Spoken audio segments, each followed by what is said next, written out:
उसी तरीके से कुरान में एक आयत है, वइन खिफ्तुम अल्ला तुक़सितू फिल यतामा फंकिहू मा ताब लकुम मिनन निसा मसना व सुलासा व रुबा।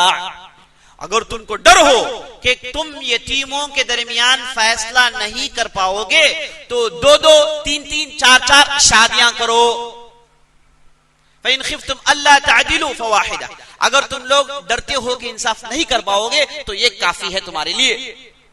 अब सवाल ये है कि अल्लाह क्या रहा है कि अगर तुम लोग डरते हो कि तुम यतीम बच्चियों में फैसला नहीं कर पाओगे तो शादियां करो 2-2, 3-3, 4-4। क्या मतलब है ना? अगर शादी जायज है, 2, 3, 4 करना जायज है, तो यतीम बच्चियों का जिक्र क्यों है? यतीम बच्चियों और 2-2, 3-3 शादियों करने का क्या ताल्लुक है? और कुरान में अगर आपसे कोई पूछे कि भाई कुरान में कहां दलील है 2-2, 3-3 शादियां करने की, तो याद रख लीजिए ये आयत के अलावा कोई दूसरी आयत नहीं है। एक ही एक आयत है जिससे आपको दलील मिलती है कि 2, 3, 4 शादियां कर सकते हैं, कुरान का हुक्म है। अब ये आयत भी किससे ताल्लुक रखता है? यतीम बच्चियों से इसका ताल्लुक है। क्या माना? क्या माना? माँ आयशा देखिए इस तफसीर सुनाती है। माँ आयशा कहती हैं कि मामला वो नहीं है। मामला ये है कि एक जमाने में, उस जमाने में होता यह था कि बाज यतीम बच्चे बच्चियां बाज लोगों की जिम्मेदारी में आ जाती है ना। एक भाई थे, उनकी 4 बच्चियां थी, 4 बच्चे थे, वो भाई वफात पा गए। तो इन बच्चियों की जिम्मेदारी कौन लेगा, कौन पालेगा इन्हें? तो उनके जो करीब हैं वही पालें। तो लाके उन्हें घर में रखें, खिलाएं पिलाएं। छोटे बच्चे हैं, बच्चियां हैं, देखभाल करना जरूरी है। तो यतीम की देखभाली इसका बहुत बड़ा सवाब है। इसीलिए नबी सल्लल्लाहु अलैहि वसल्लम ने कहा अना वकाफिलुल यतीम कहातैनी फिल जन्नह, मैं और यतीम की देखभाल करने वाला जन्नत में ऐसे रहेंगे। क्या मतलब? मेरे और उसके दरमियान कोई दूसरा नहीं होगा, मिल मिल कर रहेंगे। जहां नबी सल्लल्लाहु अलैहि वसल्लम रहेंगे वहां ये भी रहेंगे। जहां नबी सल्लल्लाहु अलैहि वसल्लम को जो है ना, नबी सल्लल्लाहु अलैहि वसल्लम को जो ये मिलेगा एंजॉयमेंट्स, इन्हें भी मिलेगा। नबी सल्लल्लाहु अलैहि वसल्लम के साथ रहेंगे। अना वकाफिलुल यतीम कहातैनी, यतीम और यतीम की देखभाली करने वाला, परवरिश करने वाला और मैं ऐसे रहेंगे जन्नत में, आप सल्लल्लाहु अलैहि वसल्लम ने कहा। तो यतीम की देखभाली करना जरूरी है। तो ये एक साहब है, उनके भाई वफात पा गए, उनकी भाभी वफात पा गई, तो 4 बच्चियां हैं। तो उनके भाई लाए, अपने घर में रखा, या फिर कोई दूसरा रिश्तेदार, भाई नहीं थे, कोई दूसरा रिश्तेदार था, वो इन्हें लाके घर में रखा, इनकी पाल परवरिश की। अब ये यतीमों की जायदाद है, इनके वालिद और इनके वालिदा ने जायदाद छोड़ रखी है। ये छोटे बच्चियां हैं, कहां जायदाद से देखेंगी, कहां उसकी देखभाल करेंगी?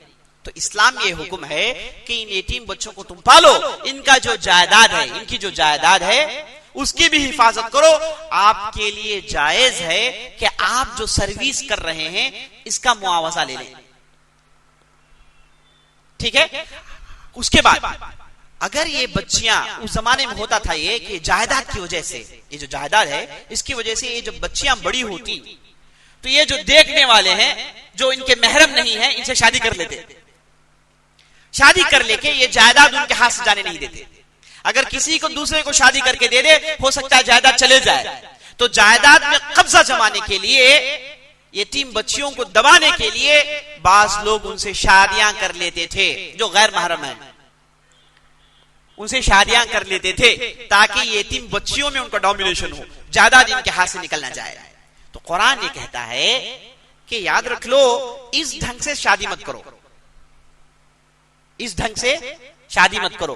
शादी करना ही है तो दूसरी भी औरतें हैं ना, इन्हीं से शादी करके इनमें डोमिनेशन जमाने की क्या जरूरत?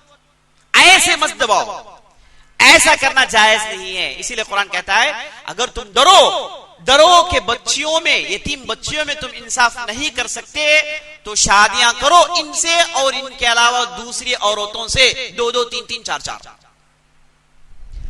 आयत समझ में आई है ना? यतीम बच्चियों का जिक्र यहां पर क्यों आया है? वो इस वजह से आया है कि उस जमाने में लोग यतीम बच्चियों से शादी करके उनके जायदाद में कब्जा जमा लेते थे। कुरान ये कहता है कि इस ढंग से जायदाद के लिए इनसे शादियां मत करो, ये इंसाफ नहीं है। अगर शादी ही करना है तो दूसरी तो औरतें हैं ना, उनसे भी शादी कर लो, 2-2, 3-3 तो जायज है तुम्हारे लिए।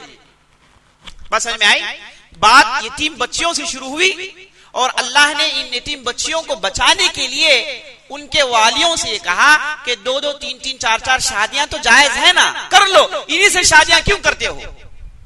ये इसका माना है। वरना आयत ऐसे ही पढ़ेंगे तो ऐसे महसूस होता है कि भाई यतीम बच्चियों और 2-2, 3-3, 4-4 औरतों की शादी का क्या ताल्लुक है? यही ताल्लुक है। इसके पीछे तारीख है, इसके पीछे एक पूरी सोसाइटी का मसला है। जो आदमी इसकी तारीख और इसके पीछे के मसाइल नहीं जानता, इस आयत को नहीं समझ सकता।